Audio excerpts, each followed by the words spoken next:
انجیر اور زیتون میں کوئی خاص چیز ہے جس کی اللہ نے قرآن میں قسم اٹھائی ہے؟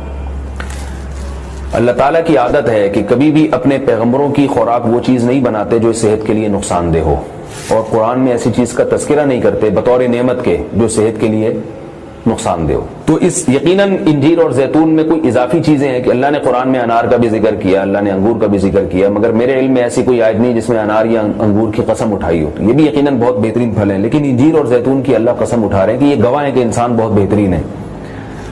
تو اس سے ایک تو پتہ یہ چلتا ہے کہ ہمیں انجیر اور زیتون کو اپنی خوراک میں شامل کرنا چاہیے۔ آج کل کیا کھایا جا رہا ہے؟ چائے پی جا رہی ہے، گٹکے کھا رہے ہیں لوگ، پان کھا رہے ہیں، الٹی الٹی چیزیں، بازار سے بنی ہوئی چیزیں، دودھ پیک خرید کے پی رہے ہیں جس کے دودھ ہونے پہ ہی شبہ ہے کہ پتہ نہیں یہ دودھ ہے بھی یا نہیں، اور ایک سوچی سمجھی سازش کے تحت بازاری چیزوں کو پروموٹ کیا جا رہا ہے، اس پہ اشتہار بازی پہ خرچہ کیا جا رہا ہے، ڈاکٹروں کو باقاعدہ خریدا جاتا ہے اور وہ جعلی چیزوں کے فضائل لوگوں کو سناتے ہیں۔ لوگ یہ سمجھتے ہیں کہ ڈاکٹروں میں 2 نمبری ہو ہی نہیں سکتی، یہ غلط ہے۔ بہت سارے ڈاکٹر لوگوں کو بہت ساری غلط چیزوں پہ لگا رہے ہیں۔ تو یہ بازار کی چیزوں سے آپ اجتناب کریں، اور وہ چیزیں جو اللہ نے انسان کی خوراک کا حصہ نہیں رکھی ہیں، سگریٹ اللہ نے انسان کے پینے کے لیے پیدا نہیں کی ہے، ہیروئن، چرس، یہ سب نشے کی چیزیں ہیں جو ہمارے مذہب میں ویسے ہی حرام ہیں، تو ان سے اجتناب کرنا چاہیے۔ انجیر اور زیتون کے کیا فضائل ہیں؟ میڈیکل سائنس نے ثابت کیا ہے، اور حکیم جو ہیں، ماہر حکیم ہیں، طبیب ہیں، وہ بتاتے ہیں کہ یہ 2 ایسی چیزیں جو انتہائی طاقتور ہیں، لیکن ان میں کمال یہ ہے کہ یہ آپ کے جسم میں چربی نہیں پیدا کرتی اگر اعتدال سے ان کا استعمال کیا جائے۔ ہم دیکھتے ہیں کہ جب بھی کوئی چیز بہت زیادہ انرجی دیتی ہے ہمیں، تو ساتھ ساتھ ایک اس کے ساتھ مصیبت یہ ہوتی ہے کہ وہ موٹاپا بھی لاتی ہے، وہ چربی بھی بڑھاتی ہے، وزن بھی بڑھاتی ہے۔ لیکن انجیر بہت طاقتور چیز ہے، نہ صرف یہ کہ آپ کے جسم میں چربی بڑھاتی نہیں ہے بلکہ چربی کو ختم کرتی ہے، کولیسٹرول لیول آپ کا گراتی ہے۔ یہ زیتون میں بھی ایسے ہی ہے کہ زیتون آپ کی صحت کے لیے انتہائی مفید اور بہت طاقتور ہے، اور کولیسٹرول لیول آپ کا کم کرتا ہے، لیکن یہ ضروری ہے کہ اعتدال سے ہو۔ اگر آپ بہت زیادہ کھانا شروع کر دیں گے تو پھر زیتون بھی چربی پیدا کرتا ہے۔ ظاہر ہے اعتدال تو ہر چیز میں ضروری ہے۔ اور کچھ چیزیں ایسی ہیں انجیر اور زیتون میں جو میڈیکل سائنس کہتی ہے کہ انجیر پیٹ کے کیڑوں کو ختم کرتی ہے، انجیر قبض کو ختم کرتی ہے، قبض کا سب سے بہترین علاج ہی انجیر ہے۔ لوگ اس طرف توجہ نہیں دیتے، دوائیں کھاتے ہیں، ایلوپیتھک دوائیں کھاتے ہیں، اس کے سائیڈ ایفیکٹ بہت سارے ہوتے ہیں۔ تو اگر ہم اپنی خوراک میں روزانہ کچھ نہ کچھ انجیر کا استعمال رکھیں تو بہت ساری بیماریوں سے انشاءاللہ ہماری حفاظت ہو جائے گی۔ انجیر میں خاص بات یہ بھی ہے کہ یہ خون پیدا کرتی ہے، صالح خون جسم میں بناتی ہے، لیکن انجیر کے استعمال کا طریقہ یہ ہے کہ اس کو بہت زیادہ چبا کے کھانا چاہیے اچھی طرح۔ زیتون میں بھی اللہ نے بہت کچھ رکھا ہے، قرآن مجید میں اللہ تعالیٰ نے زیتون کی الگ سے بھی فضیلت بیان کی ہے۔ فرمایا کہ اللہ نے اپنے نور کی مثال دی ہے قرآن میں، اللہ نور السماوات والارض مثل نورہ کمشکاۃ فیہا مصباح المصباح فی زجاجہ الزجاجۃ کأنہا کوکب دری یوقد من شجرۃ مبارکۃ زیتونۃ لا شرقیۃ ولا غربیہ۔ اللہ نے فرمایا کہ میری مثال اس نور کی ہے، یعنی ہدایت کی ہے، کہ جیسے کسی اندھیرے میں کوئی چراغ رکھا ہو۔ اب اس چراغ میں اللہ نے مثال کس دی ہے؟ یعنی زیتون کی دی ہے، کہ وہ چراغ جس کو زیتون کے تیل سے جلایا جا رہا ہو، یعنی ایسے تیل سے جو مبارک درخت سے نکالا گیا ہو۔ تو اللہ نے وہاں بھی قرآن مجید میں سورہ نور میں بھی زیتون کے درخت کو اللہ نے مبارک درخت کہا ہے۔ ایک اور مقام پہ قرآن مجید نے زیتون کی تعریف کی ہے، فرمایا کہ وَشَجَرَةً تَخْرُجُ مِن طُورِ سَيْنَاءَ تَنبُتُ بِالدُّهْنِ وَالصِّبْغِ لِلْآكِلِينَ۔ اللہ وہ ذات ہے جس نے ایسا درخت پیدا کیا جو طور سینا میں پیدا ہوتا ہے، یعنی کوہ طور میں پیدا ہوتا ہے وہ درخت، اور تنبت بالدہن جو تیل لے کر پیدا ہوتا ہے، اور صبغ للآکلین کھانے والوں کے لیے سالن کا کام دیتا ہے، یعنی لوگ روٹی اس تیل سے لگا کے کھاتے ہیں، سالن کا کام دیتا ہے وہ۔ تو اب یہاں مناسبت دیکھیں کہ اللہ نے زیتون کا اس آیت میں ذکر کیا اور ساتھ ساتھ بتایا کہ یہ وہ زیتون ہے جو کوہ طور پہ پیدا ہوتا ہے، اور کوہ طور ویسے ہی ایک ایسی جگہ ہے جہاں اللہ نے لوگوں کی ہدایت کے لیے وحی کو نازل کیا۔ تو پتہ یہ چلا کہ زیتون میں جہاں جسمانی فوائد ہیں وہاں کچھ روحانی فوائد بھی ہیں، کیونکہ اللہ نے اس کو مقدس جگہ پہ پیدا کیا ہے، اور وہاں کا تذکرہ اللہ نے کوہ طور کا تذکرہ اس کے ساتھ ساتھ کیا ہے۔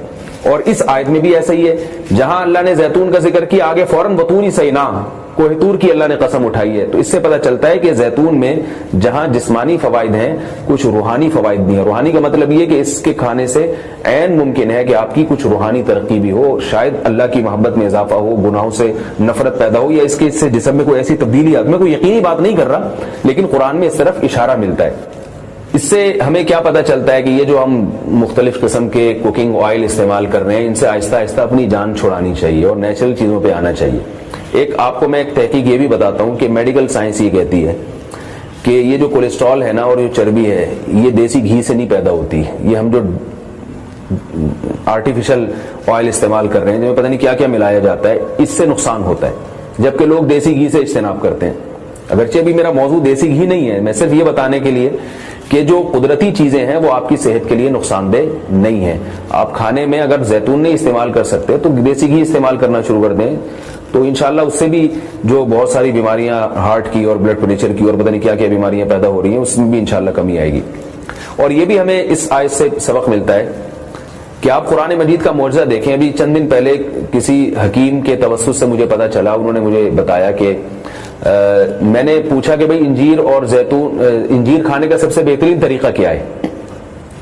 تو ان حکیم صاحب نے بتایا کہ آپ انجیر کو زیتون میں ڈبو کے استعمال کریں, یعنی انجیر کے ٹکڑے کریں اور 2-3 چمچے زیتون کپ میں ڈالیں اور اس میں انجیر کے ٹکڑے کر کے ڈبو دیں آپ اس میں, اور رات کو آپ ڈبو دیں اور صبح اس کو استعمال کر لیں, وہ زیتون بھی کھا لیں ساتھ میں.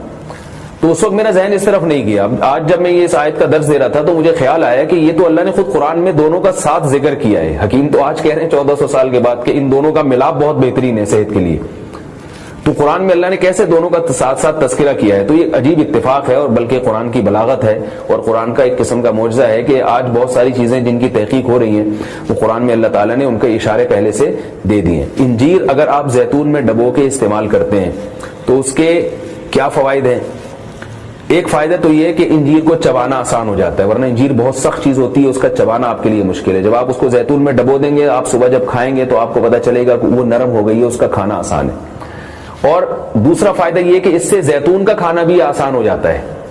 آپ اگر زیتون ویسے ہی چمچہ بھر کے پیئیں گے تو جو لوگ زیتون کے عادی نہیں ہیں ان کے لیے مشکل ہے اس طرح سے پینا, وہ ٹیسٹ گین ہوتے ہوتے کافی ٹائم لگتا ہے.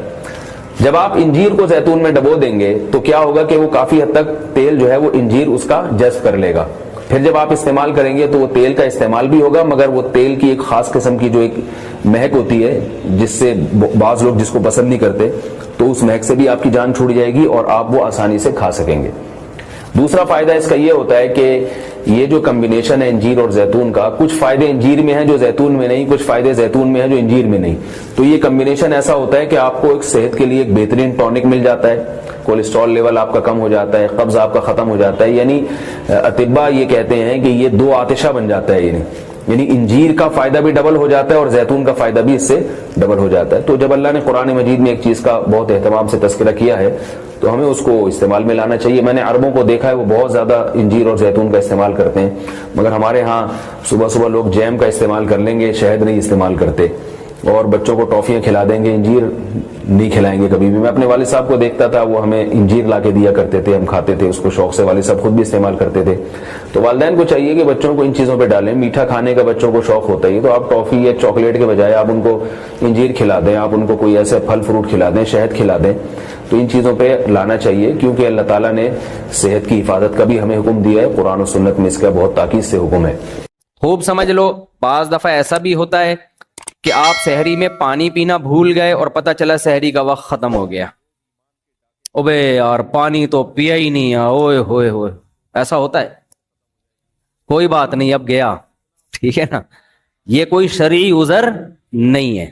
اور کھایا بھی دیسی گھی تھا آپ نے, دیسی گھی سحری میں کھاؤ گے فوراً پیاس لگنا شروع ہو جاتی, تو اب جو بھی ہونا تھا وہ کیا ہو گیا, ہو گیا. اب پیاس بہت لگے گی, سارا دن کیسے گزاروں گا, اف ٹینشن میں. او بھائی اس کی بیس پہ آپ کو روزہ توڑنے کی اجازت بولو نہیں ہے. سحری میں آنکھ ہی نہیں کھلی, ہمارا ترکی میں کیا حال ہوا, آنسو نکلتے نکلتے رہ گئے. کیونکہ ترکی میں ایک تو شہر ہے استنبول, استنبول میں تو بڑے بڑے ہوٹل ہیں, وہاں آپ جاؤ ترکوں کی ڈشیں, گوشت ملتا ہے آپ کو کھانے میں, کچھ کسی حد تک روٹی بھی مل جاتی ہے, اگرچہ یہ والی روٹیاں نہیں لیکن بہرحال روٹی ٹائپ کی چیزیں ہوتی ہیں, گزارا ہو جاتا ہے. لیکن ہم ترکی میں گئے تھے شام کے بارڈر کی طرف. وہاں ان کا جو کھانا تھا وہ کھانا ہوتا تھا 2 برگر فائبر والے نہیں ہوتے جس میں فائبر چوکر یہ جو ہم بکریوں کو کھلاتے ہیں نا, ابے بغیر چھنا آٹا جس کو کہتے ہیں وہ والا آٹا, اور وہ بھی گول گول پیڑے 2-3 جو بن نہیں ہوتا صبح بیکری سے جو ملتے ہیں بن. ایک تو وہ بن ہوتا ہے نا میدے کا, وہ میدے والا بن نہیں, عام بن, اور زیتون اور آملیٹ, اور اللہ آپ کا بھلا کرے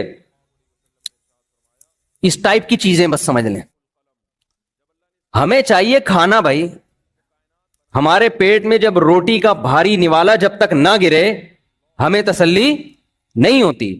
پھر چاول بھی ایسے عجیب سے چاول, وہ یہ چاول ہی نہیں ہے جو خوشبودار چاول ہوتے ہیں عجیب سے, وہ یوں سمجھ بچوں کو ہپا نہیں کھلاتی مائیں, ہپا کھا لو ہپا, وہ والے چاول.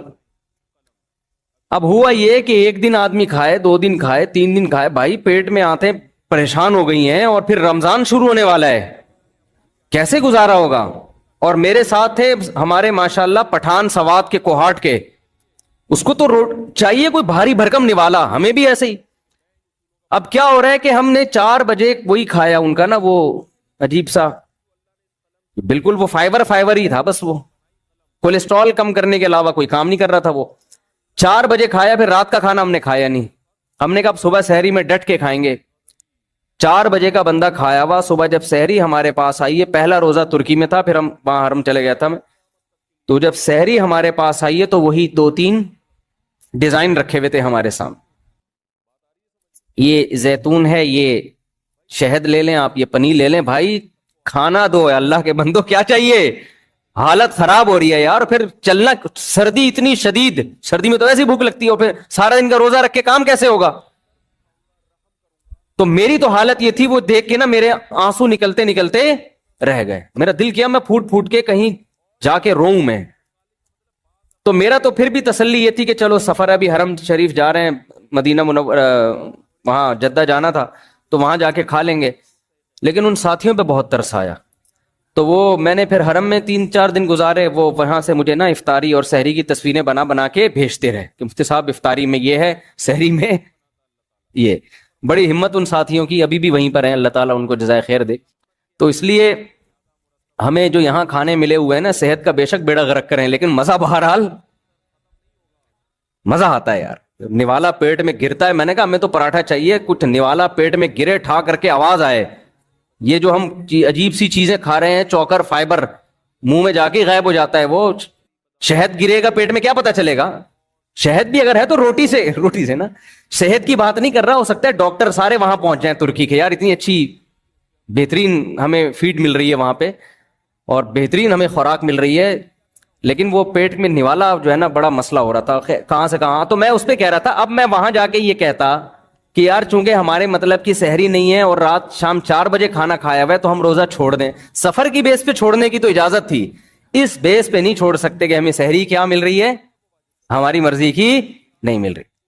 تو آپ کی سحری میں آنکھ کھلے یا نہ کھلے, آپ کو روزہ رکھنا پڑے گا. اللہ نے روزے کی چھوٹ صرف 2 لوگوں کو دی ہے, ایک بیمار لوگوں کو اور ایک مسافر لوگوں کو. یہ اہم مسئلہ تھا, موضوع سے ہٹ کے تھا, لیکن بیان کرنا بہت ضروری تھا, کیونکہ میں دیکھ رہا ہوں لوگوں کو, سوسائٹی کو دیکھ رہا ہوں نا, آنکھ نہیں کھلی تو روزہ چھوڑ دو, پانی پینا بھول گئے تو روزہ چھوڑ دو. بھائی یہ گزارنا پڑے گا آپ کو, اللہ نے آپ کو اجازت نہیں دی ہے, جو مرضی ہو, فرض ہے, رکن ہے اسلام کا, ورنہ آخرت میں طبیعت سے پھینٹی لگے گی.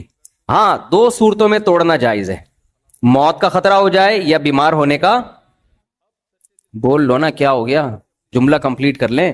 موت کا خطرہ ہو جائے یا بیمار ہونے کا. بیمار ہونے کا مطلب یہ کہ کوئی پین تکلیف جیسے خالی پیٹ ہونے کی وجہ سے پیٹ میں پین شروع ہو گیا, درد شروع ہو گیا, یہ بھی ایک بیماری ہے. شوگر لیول اتنا ڈاؤن ہو گیا کہ شوگر کے پیشنٹ کے ساتھ تو بڑے مسائل ہوتے ہیں, چکر آنا شروع ہو گئے, یہ بھی بیماری ہے. خدا نخواستہ بے ہوش ہونے کا خطرہ ہو گیا تو یہ بھی کیا ہے, بیماری ہے. پھر رہ یہ گیا کہ بھوک اور پیاس برداشت نہیں ہو رہی, یہ بیماری نہیں ہے, یہ تو کسی سے بھی برداشت نہیں ہوتی, تبھی تو ہم کھاتے ہیں کہ بھوک برداشت نہیں ہوتی. تو بھوک اور پیاس جتنی بھی لگے روزے کی حالت میں, اس کو برداشت کرنا آپ پر لازم ہے. اس بھوک اور پیاس کی شدت کی وجہ سے روزہ توڑنے کی اجازت نہیں ہے. ہاں بیمار ہونے کی، پیٹ میں درد ہو رہا ہے، السر کے پیشنٹ کو بہت زیادہ پین شروع ہو جاتا ہے بھوکا رہنے سے، یا شوگر لیول ڈاؤن ہونا شروع ہو گیا، بے ہوشی کا خطرہ ہے، اس طرح کے جو خطرات ہوں گے، بیمار ہونے کا خطرہ جسے کہتے ہیں، بلڈ پریشر اتنا زیادہ لو ہو گیا کہ ڈاکٹر نے کہا 2 انڈے اس نے نہیں کھائے اگر، تو بعض دفعہ بلڈ پریشر لو ہوتا ہے نا، نمک کھانا پڑتا ہے فوراً، یا انڈے منڈے پھوڑنے پڑتے ہیں، یا کوئی ORS وغیرہ پینا پڑتا ہے، تو بی پی لو ہوگا نا، یہ بھی ایک بیماری ہے۔ تو بیماری میں توڑ سکتا ہے، بھوک کی شدت یا پیاس کی شدت کی وجہ سے نہیں توڑ سکتا، کیونکہ روزہ نام ہے بھوک اور پیاس کے برداشت بولو کرنے کا۔ اللہ کے دین میں یاد رکھو لچک نہیں ہے، آسانی بہت ہے، لچک نہیں ہے۔ جو آسانی اللہ نے دینی تھی وہ دے دی ہے، اپنی طرف سے مزید آسانیاں آپ کو پیدا کرنے کی اجازت نہیں ہے۔ اکثر لوگ یہ بات کہتے ہیں اللہ غفور الرحیم ہے، اللہ معاف کر دے گا، یہ بہت خطرناک جملہ ہے۔ آپ خدا کی نافرمانی کر رہے ہو اور یہ کہہ رہے ہو کہ اللہ کیا ہے؟ غفور الرحیم ہے۔ یہ بہت، دیکھو اللہ جب گناہ کی بات کرتا ہے نا کہ گناہ مت کرو، تو جہنم کی وعیدیں سنا کے ڈراتا ہے، وہاں یہ نہیں کہتا کہ میں غفور الرحیم ہوں۔ خوب سمجھ لیں، یہ جو آج ہم نے سورہ اعراف پڑھی ہے، اس میں جو پیغمبروں کے واقعات آئے، تو کہیں بھی نہیں ہے کہ پیغمبروں نے قوم کو جا کے سمجھایا ہو کہ دیکھو تم اللہ کی نافرمانی چھوڑ دو، نہیں چھوڑتے تو کوئی بات نہیں، اللہ بہت غفور اور رحیم ہے، یہ کہیں بھی نہیں ہے۔ کئی واقعات پڑھے، میں انشاءاللہ بھی پڑھتا ہوں اس کو، کہیں بھی نہیں۔ ہر پیغمبر نے کہا انی اخاف علیکم عذاب یوم عظیم، تم نے گناہ نہیں چھوڑا، ہمیں ڈر ہے کہ بہت بڑا عذاب نہ تمہارے اوپر آ جائے۔ لوط علیہ السلام کی قوم کا واقعہ بھی آیا آج کہ تم ایسے جرم کرتے ہو، تم لڑکوں سے بدفعلی کرتے ہو، ہمیں ڈر ہے، مجھے ڈر ہے کہ اللہ تم پر آسمان سے کوئی عذاب نازل نہ کر دے۔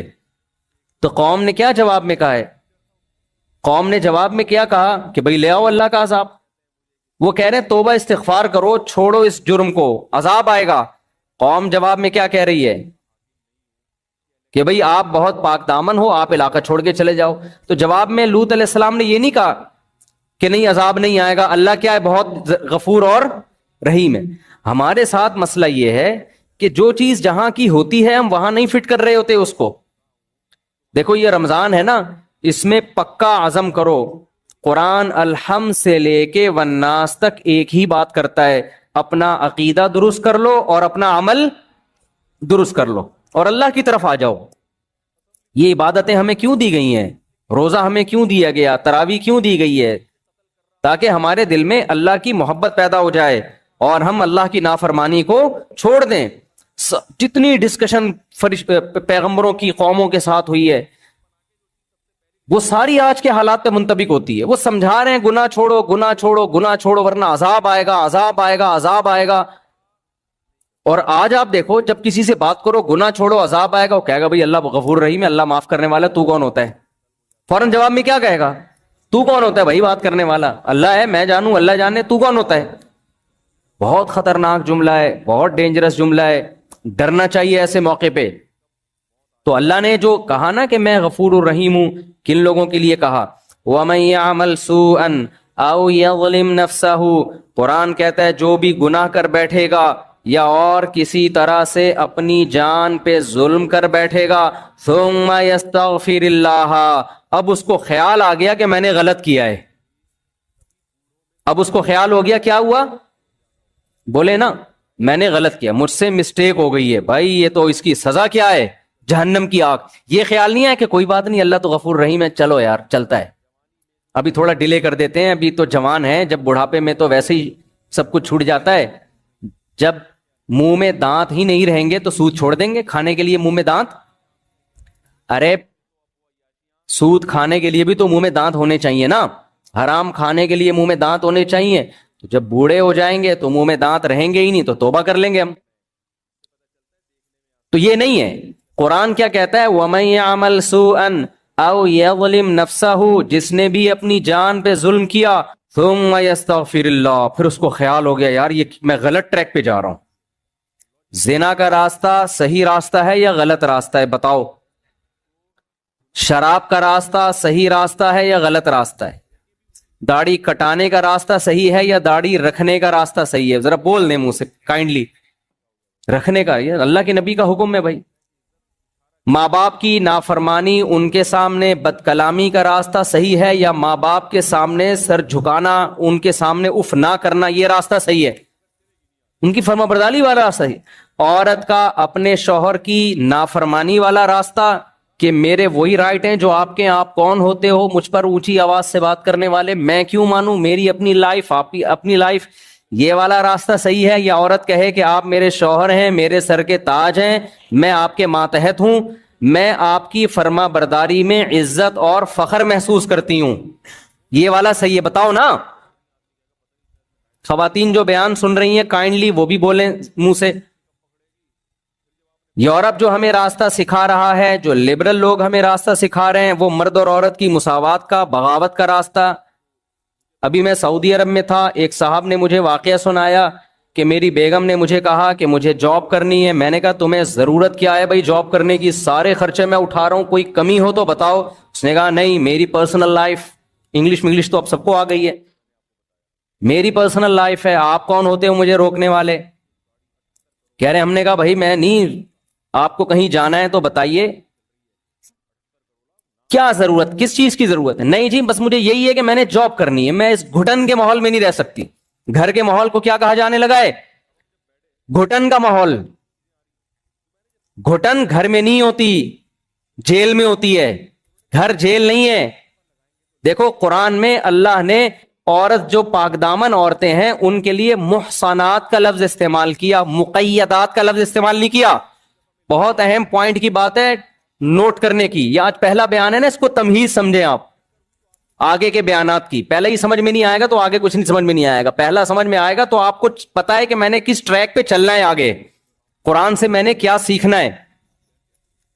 اللہ میاں نے عورت کے لیے قرآن میں جو پاک دامن عورتیں ہیں، محصنات، محصنات، شادی شدہ عورتوں کے لیے بھی محصنات، یہ لفظ نکلا ہے حصن سے۔ حصن کہتے ہیں قلعے کو۔ حصن کسے کہتے ہیں؟ قلعے کو۔ قلعہ کسے کہتے ہیں؟ اب یہی نہیں پتا ہوگا۔ قلعہ کہتے ہیں جہاں فوجیوں کی چھاونی ہو دشمن کے اٹیک سے بچنے کے لیے، اسے کہا جاتا ہے نا۔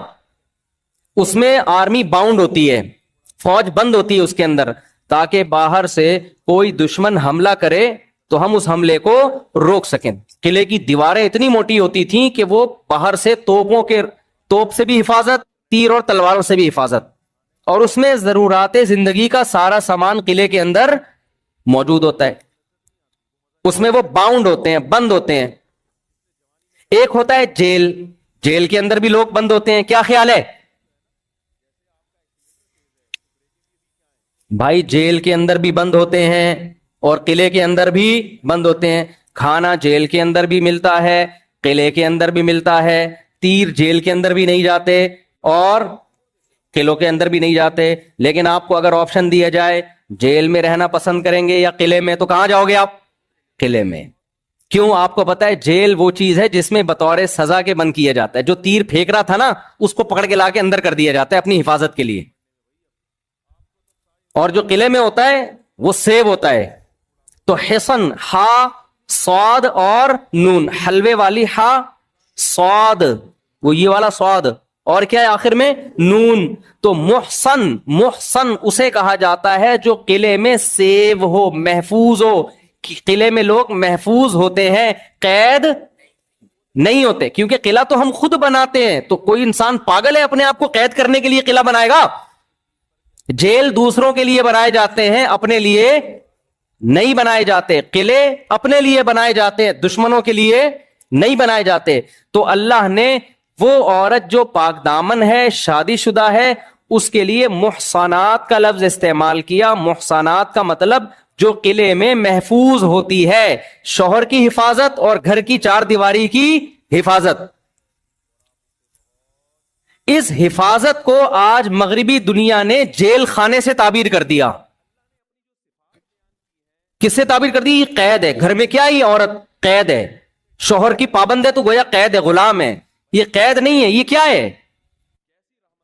بول تو لو کیا ہو گیا بھائی؟ محفوظ ہے۔ گھر قید خانہ نہیں ہے، عورت کے لیے حفاظت خانہ ہے۔ اپنے گھر میں کون قید ہوتا ہے؟ پاگل ہے کیا؟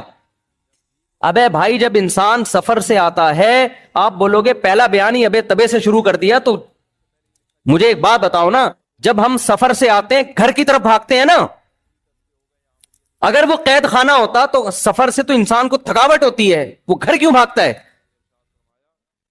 ہونا ہی چاہیے پارک میں جائے وہ. اب میں آیا جناب اتنے دن کے بعد, تو مجھے چاہیے فوراً میں اعلیٰ دین پارک ہے کون سا ہے وہ, میں اترتے ہی جا ایئرپورٹ پہ میں فوراً کہاں جا رہا ہوں؟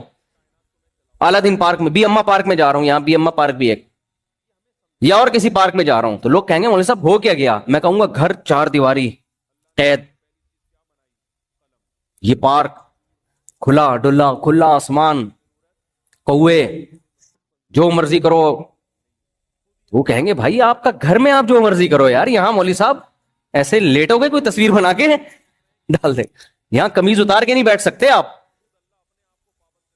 گھر جتنا محفوظ ہے مرد کے لیے بھی اور عورت کے لیے بھی, اتنی کوئی جگہ محفوظ نہیں ہے. تو اسلام نے عورت کو جو گھر کی چار دیواری میں بند کیا ہے, تو یہ بند کرنا اس کو قید میں ڈالنے کے لیے نہیں, بلکہ اس کو حفاظت خانہ دینے کے لیے, تاکہ وہ کیا ہو جائے؟ محفوظ. اور شوہر کی اطاعت اور فرما برداری پہ اس لیے لگا دیا کہ مرد طاقتور ہے, جب عورت میاں کی فرما برداری کرے گی تو میاں پھر اس کے لیے جان دینے کے لیے بھی تیار ہوگا, اس کی حفاظت کرے گا, وہ پھر اس کے تمام ضرورتیں پوری کرے گا, اس کی اولاد کی کفالت کرے گا, اس کی عزت بھی محفوظ, اس کو وراثت بھی ملے گی مرنے کے بعد, اور پھر زندگی بھر کے لیے اس کا خیال کرے گا, جیسے کہ کرتے ہیں, میجورٹی کرتی ہے, چند ایک بے وقوفوں کو چھوڑ کے. تو میں جلدی سے بات کو کمپلیٹ کرتا ہوں. جو رمضان میں ہم نے سیکھنا ہے میں وہ باتیں بتا رہا ہوں, میرے پورے بیان اسی پر ہوں گے, پھر نہیں بولنا مولوی صاحب کو ہو گیا ہے. اگر میں آپ کی مرضی کی باتیں کرنے کے لیے آیا ہوں تو پھر بھائی جو پھر مجھے لکھ کے دے دو, میں پڑھ کے سنا دوں گا. اور اگر میں وہ باتیں کروانا چاہ رہا ہوں جو قرآن کروا رہا ہے, اور انشاءاللہ یہ ساری باتیں قرآن میں آئیں گی, میری اپنی طرف سے کوئی بات نہیں ہے. تو یہاں جو خواتین تراویح پڑھنے آ رہی ہیں, یہاں جو آدمی پڑھنے کے لیے آ رہے ہیں, وہ سب یہ دماغ میں رکھیں کہ یہ میں اپنا کوئی فرقہ نہیں لانچ کیا, میں اپنی کوئی بات نہیں کروں گا, یہ ساری باتیں کس کی ہوں گی؟ قرآن کی. تو اللہ نے عورت کے لیے محصنات کا لفظ استعمال کیا. یہ محصنات کا لفظ محفوظ عورتیں, یہ کون ہوتی ہیں؟ جن کے میاں ہوتے ہیں, وہ میاں کی اطاعت کرتی ہیں اور میاں کی مرضی کے بغیر گھر کی چار دیواری سے باہر بولو نہیں نکلتی. تو وہ میں بتا رہا تھا, انہوں نے کہا میری بیگم نے کہا جاب کرنی ہے, ایکچولی جاب یہ وہ میں قید نہیں دے سکتی. انہوں نے کہا پھر مجبور ہو گئے. پھر جاب کے بعد کیا ہوتا ہے, پھر وہ گھر ٹوٹتے ہیں. پھر جب شوہر دیکھتے ہیں میری کوئی بات ہی نہیں مان رہی, تو پھر وہ خرچہ کرنا شروع, بھائی تم جاب کر رہی ہو تم خود کھاؤ. کہتی ہیں ٹھیک ہے میں انڈیپینڈنٹ, مجھے اتنی تنخواہ مل رہی ہے, مجھے کیا ضرورت ہے. پھر جب کیا ہوا تو پھر بچے باپ سے محروم ہو جاتے ہیں, بچے ڈیوائڈ ہو جاتے ہیں. بالآخر پھر وہی نتیجہ نکلتا ہے. جوانی میں ایسی خواتین لائف کو انجوائے کرتی ہیں, اور جہاں جوانی ڈھلکنا شروع ہوئی, انجوائمنٹ گئی. اب تو خود ہی بھیج دیا کرو نا جہاں بھیجتا ہوں میں, وہ ساری انجوائمنٹ کہاں گئی؟ تیل لینے. وہ سب مزے کیا ہو گئے؟ کرکرے. اور مرد کے دل میں بھی پھر اس عورت کی محبت ختم ہو گئی تھی. جب میرے ساتھ وفا نہیں کر رہی ہے تو ٹائم پاس کرو, وہ بھی ٹیشو پیپر کی طرح. مرد کے بڑے مزے ہو جاتے ہیں, میں بتا دوں. خواتین سمجھتی ہیں میاں کو چھوڑ کے جائیں گی تو میاں ٹینشن میں آئے گا. وہ غیرت مند لوگ تھوڑے دن کے لیے ٹینشن میں آتے ہیں, پھر وہ بھی بے غیرت بن جاتے ہیں. وہ کہتے ہیں یار جب سوسائٹی یہی چل رہی ہے پھر انجوائے کرو نا, پھر ٹینشن لینے کی ضرورت کیا ہے. تو مرد کی انجوائمنٹ تو بہت زیادہ بڑھ جائے گی, وہ تو کوئی باؤنڈ ہی نہیں ہوگا نا, حقوق کا پابند ہی نہیں ہوگا, وہ تو لائف کو انجوائے کرے گا. تو پھر نتیجہ کیا نکلے گا کہ بڑھاپے میں مزے کون اڑائے گا؟ کتوں کے مزے ہوں گے بڑھاپے میں. حقیقت بتا رہا ہوں آپ کو. بڑھاپے میں آپ, کیونکہ بچے بھی پھر نہیں ہوتے طلاقوں کے بعد, بچے ایک آدھ ہوئے, وہ بڑے ہو گئے, وہ بھی مارکیٹ سے شارٹ, وہ پھر وہ اپنا انجوائے کر رہے ہیں. وہ اپنی اماں کو کہے گی بیٹی کہ اماں جب تو میرے ابا کی پابند نہیں ہے تو میں تیری پابند کس خوشی میں بھی لائف کو کیا کروں گی. یار تم لوگ پتہ نہیں کیا ہو گیا آج تم لوگوں کو, تو بول دو منہ سے نا. دیکھو جب بیگم صاحبہ شوہر کی پابند نہیں, اب جو ہے نا پوری دنیا اس طرف جا رہی ہے, اس لیے میں ان ٹاپک پہ اتنا زیادہ چیختا ہوں. لوگ کہتے ہیں اتنا کیوں چیخ رہے ہو اس ٹاپک پر؟ پوری دنیا جا ادھر کو رہی ہے, نماز چلتی رہے گی, زکاتیں بھی نکلتی رہیں گی, رمضان کے روزے بھی چلیں گے, لیکن ہمارا فیملی سسٹم کیا ہو جائے گا؟ برباد, تباہی. عرب بھی اسی طرف جا رہے ہیں, اب عجم بھی اسی طرف جا رہے ہیں. اس کو روکنا ہے, ہم نے بند باندھنا ہے اس کے آگے. اس کے میں سائڈ افیکٹ بتا رہا ہوں آپ کو. تو پھر کیا ہوگا؟ اما نے جب ابا کو چھوڑا, بچوں کے ابا کو, تو پھر بیٹیاں کیا کہیں گی؟ اما جب آپ ہمارے ابا کی نہیں ہو تو ہم بھی کس کے نہیں ہیں؟ آپ کے نہیں ہے تو پھر بڑا چھوٹا تھوڑی ہوتا ہے کوئی, پھر تو انڈیپینڈنٹ ہے نا. تو میں جا رہی ہوں, اپنی گرل فرینڈ میرا آیا ہوا ہے گاڑی لے کے, اماں ٹاٹا. ماں کہے گی بیٹا مجھ سے پوچھ تو صحیح. وہ کہے گی اماں آپ نے ابا سے پوچھا تھا؟ نہیں آ رہی بات سمجھ میں؟ بولو نا. اگر یہ وفا کر لیتی نا اپنے میاں کے ساتھ, آج اس کے دفاع میں کون کھڑا ہوتا؟ باپ کھڑا ہوتا. مرد ویسے بھی پاورفل ہے, وہ کھڑا ہوتا, وہ نہیں جانے دیتا. خیر بہرحال وہ جائے گی, پھر آگے اس کا بھی یہی حشر ہوگا. تو بڑھاپے میں پھر کوئی کسی کا نہیں ہوگا, کیونکہ جب آپ جوانی میں وفا کرتے ہیں تو بڑھاپے میں وفا ملتی ہے. جوانی میں بے وفائی تو بڑھاپے میں بھی کیا؟ بے وفائی. پھر بڑھاپے میں جب 40-45 سال بڑھاپا, یہ نہیں کہ 80 سال والا بڑھاپا, تھوڑے دن ہوتے ہیں جوانی کے ڈھلکنے کے, اس کے بعد نہ وہ طاقت رہتی ہے جاب کرنے کی. پھر کمپنیاں بھی کہتی ہیں اب یہ کھانستا زیادہ ہے, کام کم کرتا ہے. ٹھیک ہے نا, یہ کھانسی اس کو زیادہ آ رہی ہے, کام کیا ہو رہا ہے؟ کم ہو رہا ہے. تو وہ بینیفٹس بھی آہستہ آہستہ کم. اس کے بعد آپ کے پاس پیسہ بہرحال, وہ بھی چند لوگوں کے پاس, سب کے پاس تو پیسہ بھی نہیں ہوتا, باقی تو روڈوں پہ رول رہے ہوتے ہیں, لیکن چند کروڑ پتی ہوتے ہیں. پھر وہ کہتے ہیں اتنا پیسہ آ گیا, بچے تو ہیں ہی نہیں, داماد بھی نہیں ہے, پوتے بھی نہیں ہیں, نواسے بھی نہیں ہیں, یہ تراویاں چل رہی ہیں ہماری, کچھ بھی نہیں ہے. اب ہم کریں گے کیا کریں گے؟ تو پھر مزے کس کے ہوتے ہیں آخر عمر میں؟ کتوں کے. پھر وہ خاندانی سا کتا خریدتے ہیں. وہ کہتے ہیں بچوں نے تو وفا نہیں کی, بیوی میری بھی وفا نہیں کی. عورت کہتی ہے شوہر نے وفا نہیں کی. وفادار ایک ہی مخلوق ہے جس کو وفا سکھانی نہیں پڑتی, اور اٹ از کالڈ کتا.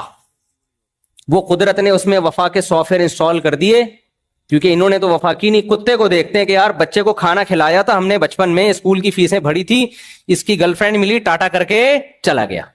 بیٹی کو ہم نے کھلا پلا کے جوان کیا, خوب پڑھایا لکھایا, محبتیں دی, بچپن میں پارکوں میں لے کے گئے, جھولوں میں گھمایا, پیمپر کا خرچہ, اس تعلیم کا خرچہ, بچی کی شادی کی ٹینشن, برین ہیمریج سے ابا مر گئے یا مرتے مرتے بچ گئے, یہ بڑی ٹینشنیں اٹھائیں. لیکن جناب آج تو وہی یہ ٹاٹا کر کے نکل جاتی ہے. صحیح ہے نا. تو انہوں نے دیکھا ہم نے کتے پہ, ان انسانوں پہ اتنا خرچ کیا, رپلائی اس کا جو رسپانس تھا کچھ بھی نہیں تھا, اس کا آؤٹ پٹ کچھ بھی نہیں تھا. کتے کو ایک نوالا تو وہ لیٹ جائے گا آ کے, وہ کلابازیاں کھانا شروع کر دے گا, ایسا چاٹنا شروع کرے گا, آپ کہو گے یار کتا کیا ہے, بہترین مخلوق ہے. پتہ نہیں یہ مولوی لوگ کتوں کے اتنا خلاف کیوں ہیں. لہذا مزے کس کے ہوں گے آخر عمر میں؟ کتوں کے مزے ہوں گے. ان کو کھلایا جائے گا. ایک بڈھے نے بھی کتا پالا ہوا ہوگا, ایک بڑھیا نے بھی کیا پالا ہوا ہوگا؟ کتا. پھر وہ کتا بیٹھ کے باتیں بھی کرے گا ان سے, دم بھی ہلائے گا. پھر وہ اس کو لے کے گلیوں میں گھومیں گے بھی. آپ کو پتا ہے کتے کو لے کے گھومنا آسان نہیں ہے. میں نے بہت لوگ دیکھے جو کتوں کو لے کے گھوم رہے ہوتے ہیں, وہ کہہ تو رہے ہوتے ہیں کتے کو ہم لے کے گھوم رہے ہیں, لیکن اصل میں کتا ان کو لے کے گھوم رہا ہوتا ہے. کیونکہ جب آپ گائے بکری ہے نا, یہ پل جاتے ہیں, یہ آرام جہاں جہاں بولو گے جائیں گے. کتے میں یہ ہوتا ہے کہ جب آپ اس کی رسی پکڑتے ہو نا, کبھی ادھر جا رہا ہے کبھی ادھر, ایسے کھینچ رہے ہوتے ہیں, ٹینشن. بہت سے لوگ میں نے دیکھے ہیں یورپ میں بھی اور ایسے ماڈرن لوگوں میں نا, کہ کتوں کو واکنگ پہ لے کے نکلتے ہیں. میں کہتا ہوں یار یہ تو کتا تمہیں لے کے نکلا ہوا ہے, وہ کتا قابو میں نہیں آتا ہے. آپ تمیز سے واکنگ نہیں کر سکتے ہو, حقیقت بتا رہا ہوں, جا کے دیکھ لو. کبھی ادھر جا رہا ہے کبھی ادھر جا رہا ہے, کبھی ادھر پکڑ کے کھینچ رہے ہیں, کبھی ادھر سے پکڑ کے کھینچ رہے ہیں. تو ٹینشن تو ساری تمہاری, یہ کیسی واکنگ ہو رہی ہے یار. تو یہ نیچر سے بغاوت کے نتائج دیکھ رہے ہو؟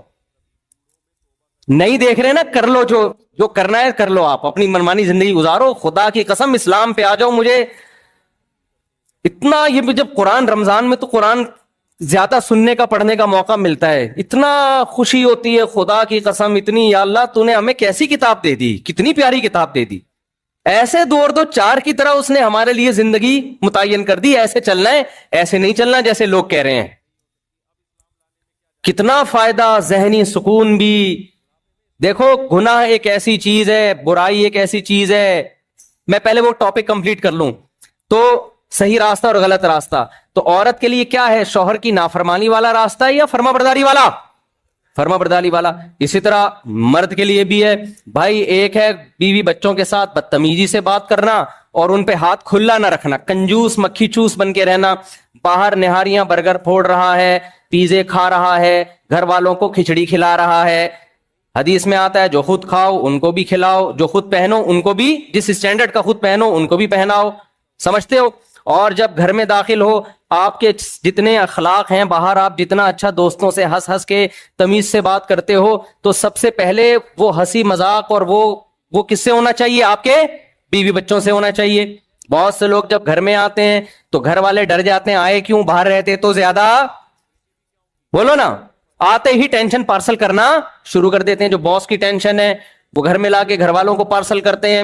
تو یہ عمل اچھا ہے یا وہ سیدھا راستہ یہ ہے کہ جب گھر میں آؤ مسکراتے چہرے کے ساتھ آؤ, بیوی بچوں کو ٹائم دو, ان کی کڑوی کسیلی کبھی کبھار اگنور کر دیا کرو, ٹھیک ہے نا, اچھے رخ پہ لے کے جاؤ ان کو ٹائم دو, کبھی تفریح میں لے جایا کرو ان کو. تو یہ والا راستہ اچھا ہے, یہ سیدھا راستہ ہے. اور وہ والا راستہ جو پہلا والا راستہ تھا, جب گھر میں آئے تو ایسے جیسے چنگیز خان نے بغداد پہ حملہ کر دیا ہے. کچھ لوگ کہتے ہیں کہ ہمارے ابا جب گھر میں آتے ہیں نا سب تھر تھر کانپنا شروع کر دیتے ہیں. ابا پتہ نہیں اب کیا بولیں. ایک صاحب مجھ سے ملے, انہوں نے مجھے بولا کہ میرا قصہ نہیں سنانا بیان میں, لوگ ڈر رہے ہوتے ہیں. میں نے کہا بھائی اگر میں سناؤں گا بھی تو کیا پتا چلے گا تمہارا قصہ ہے, یار اتنا بھی نہیں ڈرو نا. آٹو پہ آ گئے ہیں اب لوگ نا, جیسے میں سیلفیوں میں آٹو پہ آ گیا ہوں. کئی دفعہ لوگ سیلفیاں لے رہے ہوتے ہیں نا, میں دے رہا ہوتا ہوں, بعض دفعہ ویسے ہی آ رہا ہوتا ہے میں پھر بھی سیلفی اس کو دے رہا ہوتا ہوں, کیونکہ میں اس پہ ایک سیٹ ہو گیا ہوں اب نا. جو بھی آ رہا ہے منہ آگے کر کے نا, مجھے پتا ہوتا ہے سیلفی لے گا, تو بعض دفعہ نہیں بھی لے رہا ہوتا نا, میں اس کو سیلفی دے رہا ہوتا ہوں کہ بھائی تو سیلفی لے لے. تو وہ آٹومیٹک پہ ہو گیا ہوں میں. تو اب کیا ہے کہ انہوں نے کہا میرے ابا میری کوئی بات نہیں مانتے. ایسے ابا بھی ہیں مارکیٹ میں. کہہ رہے میرے دل کی کوئی چاہت ہوتی ہے نا, میں ابا سے بول نہیں سکتا, مجھے پتا ہے میں پٹوں گا. ابا بولیں گے تو نے بولا کیوں. تو یہاں کون غلط ہے بھائی, بولو یار. آپ نے تو گھر کا نظام وہ بنا دیا ہے بالکل ایک میدان جنگ جیسے. آفیسر حکم دیتا ہے کہ فوجیوں کو کہ اب یہ کرنا ہے یہ کرنا ہے, فوجی کو یہ اجازت تھوڑی ہے سر کائنڈلی میرا دل چاہ رہا ہے کہ یہ والا بم میں وہاں کے بجائے وہاں جا کے پھاڑ دوں. ٹھیک ہے, اس کو اجازت ہوتی ہے فوجیوں, ماتحت فوجیوں کو اجازت ہوتی ہے. بھائی میدان جنگ میں فوجی انتظار کرتا ہے اپنے آفیسر کے آرڈر کا, جو آرڈر ہوگا اس پہ عمل کرنا ہے. یہی ہوتا ہے نا, گھریلو ماحول تھوڑی ہوتا ہے میدان جنگ میں, اور ہونا بھی نہیں چاہیے. وہاں یہ نہیں ہوتا کہ سر آپ, میرا مشورہ یہ ہے کہ یہ جو شب برات کے لیے ہم نے پٹاخے رکھے ہوئے تھے وہ والے پٹاخے ہم کیا کریں گے, پہلے وہ والے پٹاخے چلاتے ہیں پھر سچی مچی کے چلائیں گے, پہلے ڈرانے کے لیے نا دشمن کو. وہاں مشورے نہیں چل رہے ہوتے, مشورے تو پیچھے ہوتے ہیں, اور وہ بھی آفیسرز میں ہوتے ہیں. وہ ماتحت لوگوں سے بہت کم مشورے لیے جاتے ہیں. تو اب بعض ابا ایسے ہیں انہوں نے گھر میں ماشاء اللہ لگایا ہوا ہے. ہم ٹھیک ہے, ہم بھی وہ اس جمہوریت کے قائل نہیں ہیں جو آج کل مارکیٹ میں چل رہی ہے, لیکن ایسا بھی نہیں ہونا چاہیے نا. ایسا ماشاء اللہ لگا دیا کہ آپ اپنے بچوں کی, ان کی اپنی چاہتیں کیا ہے ان کو آپ نے بالکل اگنور کر دیا. خاص طور پہ شادی بیاہ کے معاملے میں وہ تو بیڑا غرق ہو جاتا ہے بیچاروں کا, بغاوت پھیلتی ہے. تو بہرحال بہت سارے مسائل ہیں جن میں آج ایک سب سے بڑا مسئلہ بد نظری کا بنا ہوا ہے. بے حیائی تو اتنی پھیل رہی ہے, انٹرنیٹ پر فحش فلمیں, پھر زنا کی طرف لڑکے جا رہے ہیں. زنا کو برا سمجھنا چھوڑ دیا ہے, لڑکیاں بھی زنا کی طرف جا رہی ہیں, کیونکہ جب دیکھ رہے ہیں کہ انٹرنیٹ پر فحش فلمیں, برہنہ فلمیں دیکھ رہے ہیں کہ انہیں کوئی عذاب نہیں آ رہا ہے ان کے اوپر. دیکھو یہ تو ایک عورت باقاعدہ اپنی فلم بناتی ہے, لاکھوں روپے کروڑوں روپے کماتی ہے, 20 مردوں سے زنا کرتی ہے, اور اس سوسائٹی میں پھر بھی اس کی عزت میں کوئی کمی بولو نہیں ہوتی, نہ کوئی خدا کا عذاب آتا ہے. تو قرآن کہہ رہا ہے لوط علیہ السلام پہ عذاب آیا, فلاں قوم پہ عذاب آیا, تو یہاں تو کچھ بھی نہیں ہو رہا. تو یہ نارمل ہے, یہ پتہ نہیں ہم کیوں اتنے تنگ ماحول میں ہیں. پھر جس سے تھوڑا سا عشق ہوا, پہلے زمانے میں دوستیاں ہوتی تھی, گرل فرینڈ بوائے فرینڈ بہت کم ہوتے تھے, منگیتر ہوتی تھی. گرل فرینڈ بوائے فرینڈ کا تو تصور نہیں تھا, آج سے 15-20 سال پرانی بات کر رہا ہوں. منگیتر ہوتی تھی, منگیتر کے ساتھ بھی ناجائز تعلقات نہیں ہوتے تھے. لیکن اب کیا مطلب ہے, اب تو گرل فرینڈ کا مطلب یہ سمجھا جانے لگا ہے کہ گرل فرینڈ ہے تو اس کے ساتھ فزیکل ریلیشن ہوگا. کتنی بڑی برائی ہے زنا, کتنا گندا جرم ہے. رسول اللہ صلی اللہ علیہ وسلم نے ارشاد فرمایا, میں نے معراج کی رات کچھ لوگوں کو دیکھا, برہنہ مرد اور عورتیں ننگے جل رہے ہیں آگ میں. پوچھا جبریل سے یہ کون لوگ ہیں؟ جبریل نے بتایا یہ آپ کی امت کے زنا کرنے والے مرد اور زنا کرنے والی عورتیں. اتنا گندا, اتنا پلید گناہ, اور یہ کسی بھی قوم میں حلال نہیں رہا ہے. یہ تو اب تاکہ دنیا نے اس کو ماڈرن ہو کے حلال کر دیا ہے. نہ ہندو اس کے قائل تھے, نہ سکھ اس کے قائل تھے, نہ عیسائی اس کے قائل تھے, نہ چائنا والے, نہ جاپان والے, کوئی بھی قائل نہیں تھا اس کا. یہ ایسا گندا عمل ہے کہ اس کے لیے مذہب کی ضرورت نہیں ہے. انسانی نیچر اس عمل کو کیا کہتی ہے. دیکھو جب سے انسان دنیا میں آیا نا, اس نے 2 طرح کے لوگ دیکھے, ایک گدھے گھوڑے دیکھے, اور ایک مہذب مخلوق دیکھی. مہذب مخلوق کو جانوروں میں ہی دیکھا, پیئرنگ کر کے رہتے ہیں, جوڑے بنا کے رہتے ہیں. اور گدھے گھوڑوں کو دیکھا کہ ان کے آپس کا صرف ایک فزیکل ریلیشن ہوتا ہے, اس کے علاوہ کوئی ریلیشن نہیں ہوتا. شروع سے انسان کس سے نفرت کرتا ہے؟ زنا سے. آپ ماضی میں جائیں نا, زنا پر جو قومیں سزا دیا کرتی تھیں وہ سزا بہت سخت ہوتی تھی. اسلام میں تو ہلکی سزا ہے, 100 کوڑے مارو. اور اگر رجم کی سزا ہے تو اس میں بھی گواہیوں کی شرط اتنی لگاتی کہ 4 گواہ اور پھر وہ ایسے گواہوں, بہت مشکل سے وہ سزا نافذ کی جاتی ہے.